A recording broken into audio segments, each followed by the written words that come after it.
Today, we're journeying to a place that feels like it's straight out of a horror movie, but it's very, very real. We're talking about Centralia, Pennsylvania modern-day ghost town, sitting on top of a fire that has been burning for over 60 years, and it shows no signs of stopping.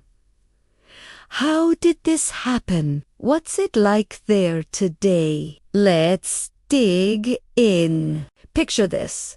It's May 1962 in Centralia, Pennsylvania. A small, bustling mining town with a community of about 1,000 people.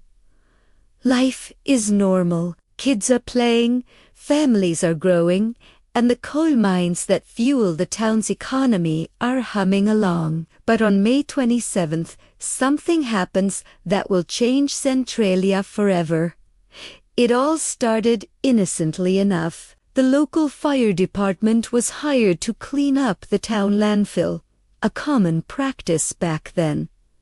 Their method, setting the trash on fire to reduce it. But this landfill was located in an old, abandoned strip mining pit. What nobody realized, or perhaps what they tragically underestimated, was that this pit wasn't properly sealed. Below the surface, it connected to a massive, labyrinthine network of anthracite coal seams, the very veins of coal that the town was built on. The fire from the landfill crept downward, finding its way into one of these coal seams. And once it started, it was impossible to extinguish. The coal provided the perfect fuel, and the maze of mine tunnels provided all the oxygen it needed to spread. At first, no one really noticed. The fire was underground, out of sight and out of mind. But soon,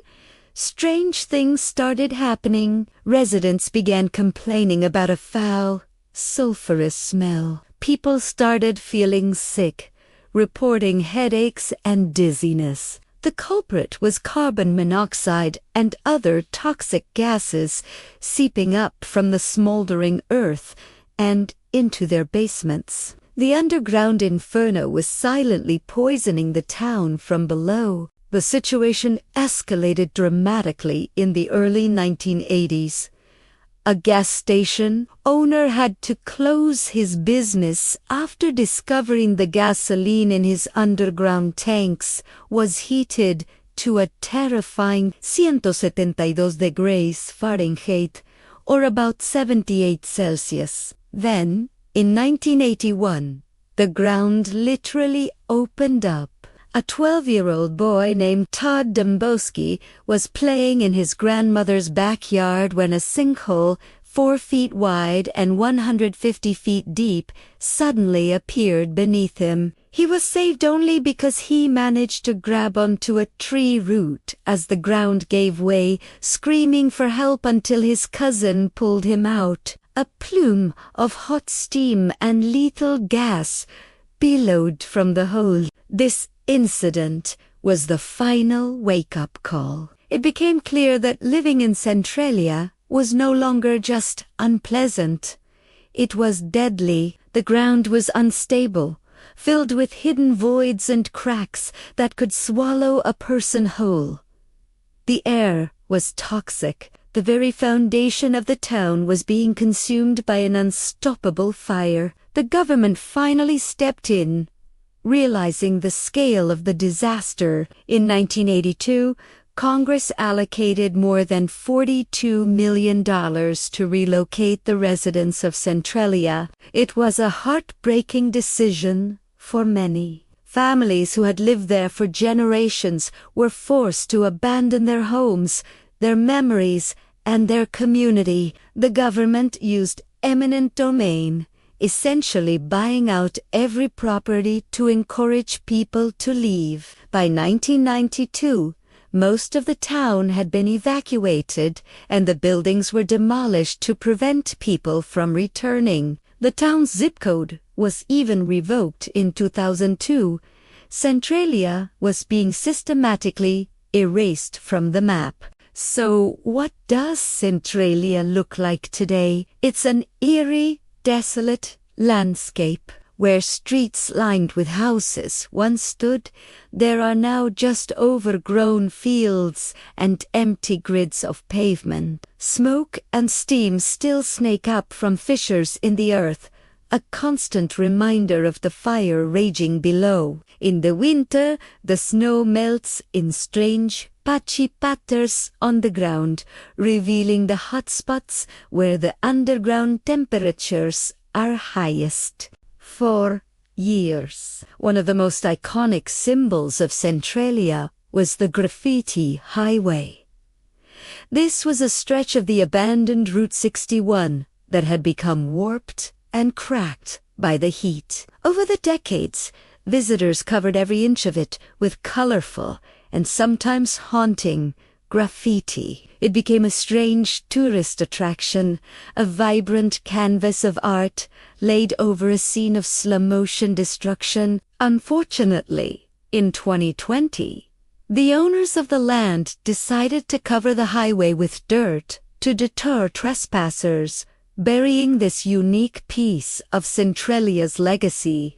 Believe it or not, a handful of residents refused to leave, despite the government buyouts and the demolition of their neighbors' homes. A few people held on, fighting legally for the right to live out their lives in the only home they'd ever known. As of the last count, fewer than 5 people still call Centralia home, living as the last remaining inhabitants of this American ghost town. The scale of this fire is almost hard to comprehend. It's burning as deep as 300 feet underground across a staggering 3,700 acres. Experts estimate that there's enough coal down there to fuel the fire for another 250 years. That's right, this fire, which started in 1962, could potentially burn until the year 2270 or even beyond. It's a geologic event unfolding on a human timescale. Centralia's story has captured the public's imagination, earning it nicknames like the real-life Silent Hill.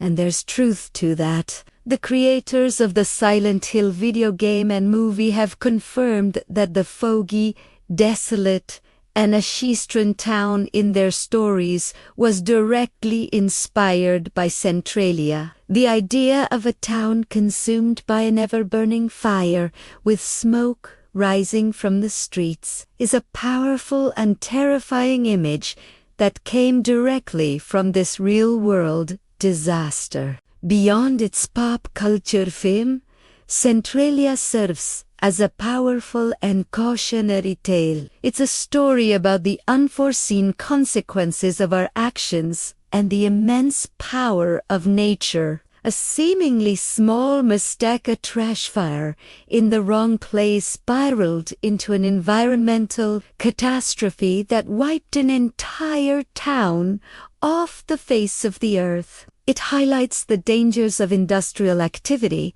especially when it's not managed with extreme care and foresight. The eternal fire of Centralia is a stark monument to a community that was lost, and a sobering reminder of the hidden dangers that can lurk just beneath our feet. It shows us that some fires, once started, can never truly be put out. Thanks for watching, everyone. It's a truly fascinating and tragic story.